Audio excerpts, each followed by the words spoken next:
I was on my way back home, walking by myself, and it was a little bit less busy area, and it was a little bit dark, and stranger was following me and then came to me and touched my body and just left. Oh. Yeah, that happens in Japan, definitely. Hey, YouTube kittens, it's Kathy Cat and... Asagi from Asagi's Life. No, Both. Japan. Yeah.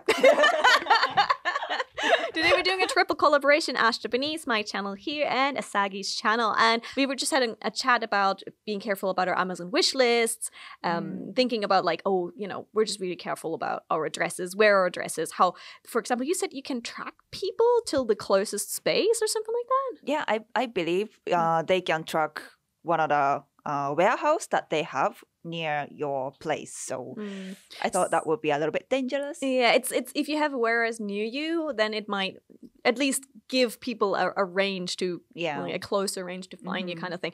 Which leads me to the topic of stalking in Japan. And unfortunately, the video where I got stalked is still one of my biggest videos. Ooh. And it's interesting because even in the last 8 years, the stalking cases in Japan are around 20,000 and they haven't really gone down, even though the legislations have become a lot tighter. So I thought maybe we can chat a little bit about that. First of all, have you ever been followed, stalked? Does that ever happen? Because as a female influencer, lots of these kind of things happen. Yes, but for me, it's more like internet stalking after I became a YouTuber or influencer or whatever. But first time I got stalked or followed by a stranger is when I was 14.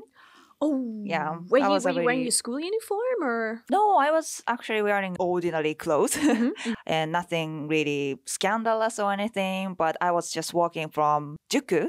From like cram school? Yeah, I was on my way back home, walking by myself, and it was a little bit less busy area, and it was a little bit dark, and stranger was following me, and then he finally came to me and touched my body and just left, and it was a really kind of, Oh, I'm so sorry. I didn't know that. Yeah. we were talking about that. We didn't talk about that. So I didn't know that. I'm so sorry. It's okay. It's okay. But yeah, that happens in Japan. Definitely. That was a really scary experience. How did you get away from that situation? Did you run? Did you scream? Did you just like stop in shock? Yeah, he just touched and then just left, run away. So I couldn't do anything. And there wasn't anybody around me. So I just couldn't do anything. Did that ever happen afterwards, or what did you do afterwards to keep yourself safe? Because you told your family, right? Yes, but at that point, there weren't so many things we could do. I even talked to my school, but they basically couldn't do anything. And then, yeah, it was basically helpless. But nowadays, children have like alarm. There's little alarms that kids have on their backs, and you pull a string and they go off like wee wee wee wee wee, like really loud. Also, even elementary school girls and boys also, they have little phones here. There's only 1 or 2 numbers or 3 numbers you can save in there, and it's only for your parent or your next of kin, or for example your grandma, your grandparent, and you can only call those 3 so you don't spend too much money, and you call them for free. And there's also a string on it that if you pull it, it will make an alarm. There's recently also a system, apparently, when kids use their electric pass card to go into the train station, it will notify the parent that the kids checked in there, so they kind of know where they are. That's convenient. And I also heard like there's like more parents who put some kind of like location tracking on it, because sometimes kids get targeted here in Japan. There's a lot of things that teaches in Japan for girls to protect themselves. But I think we also need the help of the good guys out there to actually, when you see something that isn't right, step up the game. What happened, for example, in my case is I once saw in the UK a guy walking behind a schoolgirl. Like I just saw it. Like I wasn't quite sure, did I see the right thing? Did I not see the right thing? So I actually phoned the police. And the police said, it's interesting, it wasn't the dad who was following his own daughter because she had been stalked before, or at least they thought she'd been. So he was actually trying to stalk the stalker. Okay. So that's interesting. Yeah, he was trying to stalk the stalker. That was one of the things that I've seen happening. But it's like, if you see something you don't feel quite comfortable with, try to notify someone. Speak up, maybe speak with the girl, say, do you need some help? Are you okay? It's just, where's your dad or something? Yeah. Just like the simple things. I know sometimes it's a bit hard because you're like, oh, I'm making that person feel uncomfortable. But it can make a massive, massive change and actually help someone out. Also, well, in order to protect the girls here in Japan, I think there's a couple more things that are happening now. We always have now we have the girls only carts and trains, Yes, right? yes. As an influencer, how do you keep yourself safe here in Japan? I definitely don't film places around my area, like my station or my neighborhood, just to be safe. Also, I carry little weapon. It's not pepper spray or anything, but it's like a little stick thing that probably can scare weird people away. Because in Japan, you're not allowed to carry pepper spray with you. Yeah, you can't bring big knives or pepper spray or beep beep beep. beep. The zapper, the electric shocky thingy, the jing. Stun gun. Stun gun. Stun gun. Yes. Yeah. We are not allowed. So that's the probably only thing I can carry as a weapon. I was wondering, what made you decide to carry the stick with you? There was a really creepy moment when I was walking at the cafe.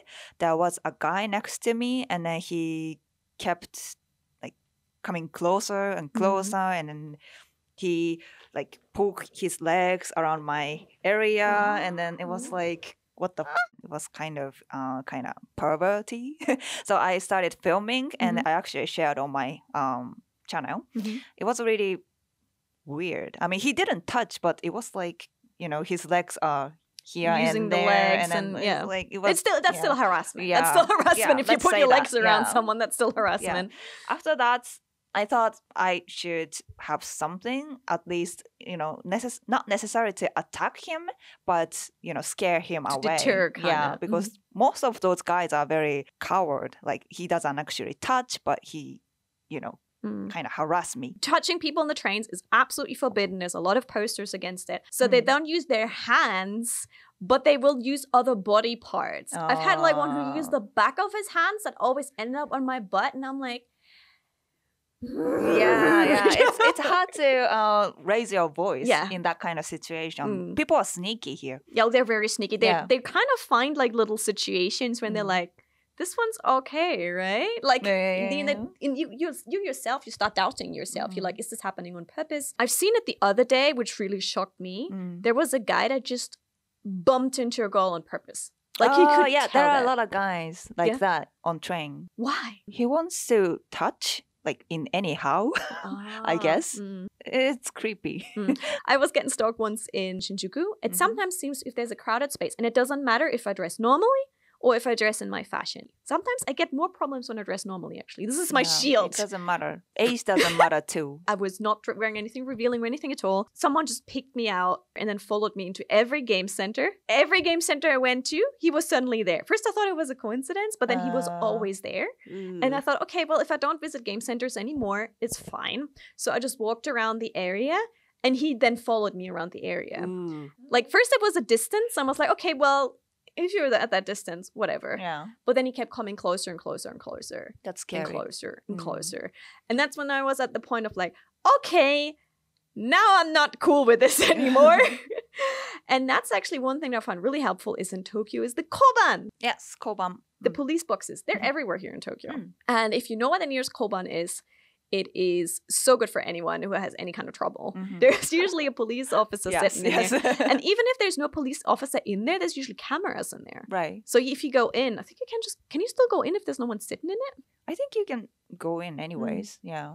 Have you ever had like someone like in the city just follow you around, like in my case? Yeah, usually go to convenience stores or koban if there's koban. Also, starting to talk out loud is probably good. So you're kind of like, Yeah. あとちょっと着くから or like, yeah, there's somebody behind me following me, and he was like, oh my god. Yeah. And then they leave you alone? can happen. Do you think it's a city thing or is it also a countryside thing? I think it can happen anywhere, and it's more unsafe or dangerous when you are in countryside area because there are no people around. Less people, less Yeah. convenience stores and Kobans too, right? Yes. But on the Yeah. grand scheme of things, Japan is a very safe country. Compared to other countries, Japan is very, very safe. A lot of my friends feel safe walking home by themselves, especially in busy cities like Tokyo. And like you said, there's a convenience store every other Yes. corner. So in case you don't feel safe, you can go into the convenience store. Maybe even talk with the clerk and say, look, this and this is happening. I don't feel quite safe. So you have there's always someone around. Right, that was a bit serious. I was just curious about it. But it's important to talk about it, I think. Yeah, I mean, it's not going to go away. But I think also if we get the support and the power of the guys, of the good guys out there, who also see like, okay, something's happening, is very important. So good guys and girls out of there, don't be silent when you see something happening that you feel might be a bit dodgy, you feel it's a little bit off. Don't just be quiet and maybe see if you can help someone out. Right. That's it. Thank you so much, Asagi. Thank you for having me. And if you're curious, Asagi's links are down below, and another video to check out is somewhere around here to click.